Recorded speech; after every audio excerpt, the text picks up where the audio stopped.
externo. Ahora vámonos a ver las características o features. Features es las características que lo caracteriza a él, a ese circuito integrado.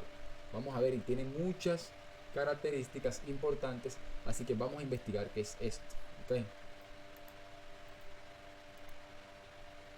Con respecto a las fuentes lineales, miren todos los beneficios que aporta esta fuente. Vamos a leer acá. Características: control PWM tipo modo actual, función de conmutación aleatoria incorporada.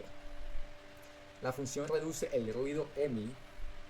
El ruido EMI, si no saben qué es ruido EMI, déjenlo saber en los comentarios y les explicaré también.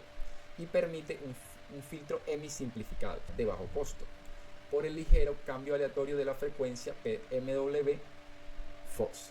¿Okay? Tiene una función de espera automática